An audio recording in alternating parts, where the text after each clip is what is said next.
உருவாய் அருவாய் உளதாய் இளதாய் மறுவாய் மலராய் மணியாய் ஒளியாய் கருவாய் உயிராய் கதியாய் விதியாய் குருவாய் வருவாய் அருள்வாய் குகனே. ஸ்ரீ குபேரன் டிவி நேயர்களுக்கு இனிய வணக்கங்கள். வணக்கம். துலாம் ராசி அன்பர்களே, 17 நவம்பரிலிருந்து 23 நவம்பர் என்கிற இந்த காலகட்டம் திங்கட்கிழமையிலிருந்து ஞாயிற்றுக்கிழமை வரை உள்ளது.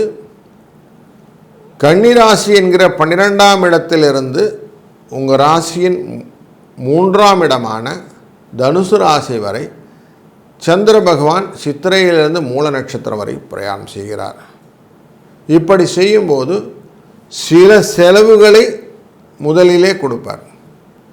உடல் ஆரோக்கியத்தை பற்றின சிந்தையை உங்கள் ராசியிலே இருக்கும்போது கொடுப்பார். உங்கள் ராசியின் 2ஆம் இடத்துக்குள்ளே விருச்சிக ராசிக்குள்ளே செல்லக்கூடிய காலகட்டங்களிலே சில செலவுகள் உங்கள் கட்டுக்குள்ளே இல்லாமல் இருக்கும். 3ஆம் இடமான தனுசு ராசியில் போகும்போது பரவாயில்லைங்க, 2 செலவு பார்த்துட்டீங்க, இப்போ கொஞ்சம் பிடிச்சிக்கிடுங்கன்னு கொஞ்சம் கையில் காசும் கொடுப்பார். அப்படிங்கிற சூழ்நிலை இந்த சந்திரனின் மூமெண்ட் அப்படிங்கிற கோச்சாரத்தில் பார்க்க முடியும். அதே மாதிரி கோள்களின் மூமெண்ட்டில் பார்க்கும்போது இந்த சூரியனானவர்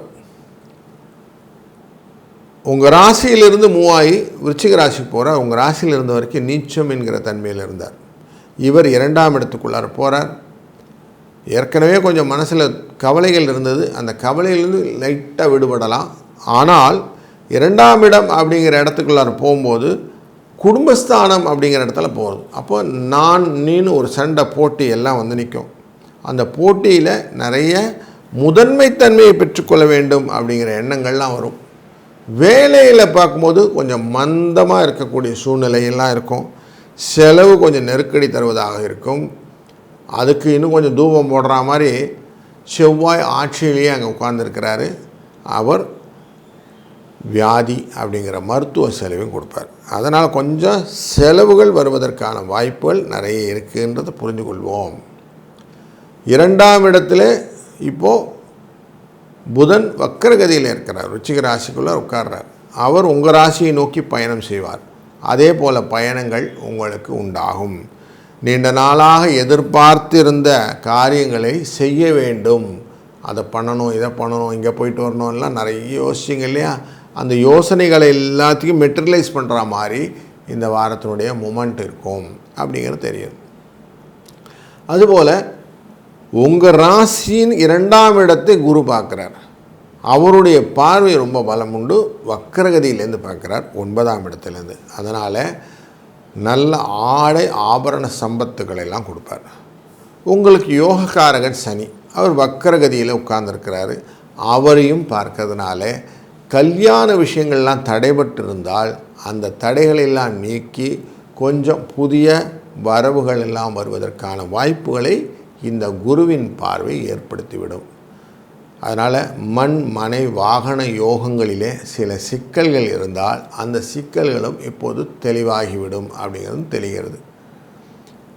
புதனின் இந்த வக்கரமும் கொஞ்சம் பிரயாணத்தை கொடுத்தாலும் லாபத்தை கொடுக்கும். அதனால் கொஞ்சம் யோசித்து நிதானித்து செய்யக்கூடிய காரியங்கள் உங்களுக்கு வெற்றியை தரும் அப்படிங்கிறது நல்லா தெரியுது.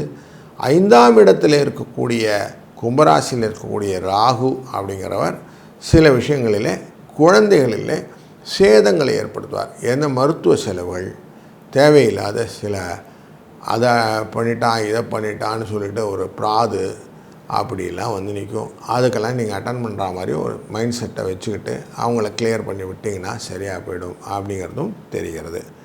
ஆனாலும் பணவரவு அப்படின்னு பார்த்தீங்கன்னா கேது லாபஸ்தானத்தில் இருக்கிறாரு. எப்படி இருந்தாலும் பணவரவு உங்களுக்கு நிச்சயம் உண்டு அப்படிங்கிறது இந்த வாரத்தினுடைய தன்மை. குழப்பங்களும் மனக்கவலைகளும் வீட்டில் இருப்பதை குறைப்பதற்கான பரிகாரமாக புதன்கிழமை அன்று அமாவாசை வருகிறது 19 நவம்பர்.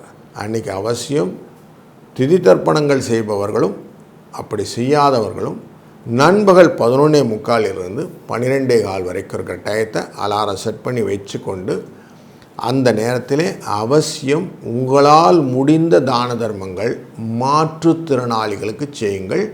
உங்கள் லாபத்துக்கான அனைத்து விதமான அஷூரன்ஸை நீங்கள் பெற்றுக்கொள்வதற்கு இது நல்ல ஒரு வழி. அதனால் அவசியம் இதை பண்ணுங்கள்.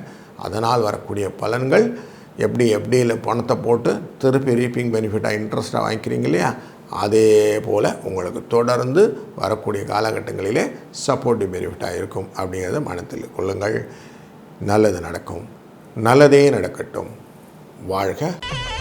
ஸ்ரீ குபேரன் டிவியை பார்த்தமைக்கு நன்றிகள். மேலும் இது போன்ற தகவல்களை தெரிந்து கொள்ள ஸ்ரீ குபேரன் டிவியை சப்ஸ்கிரைப் செய்யுங்கள். மறக்காமல் பெல் ஐக்கானை கிளிக் செய்யுங்கள்.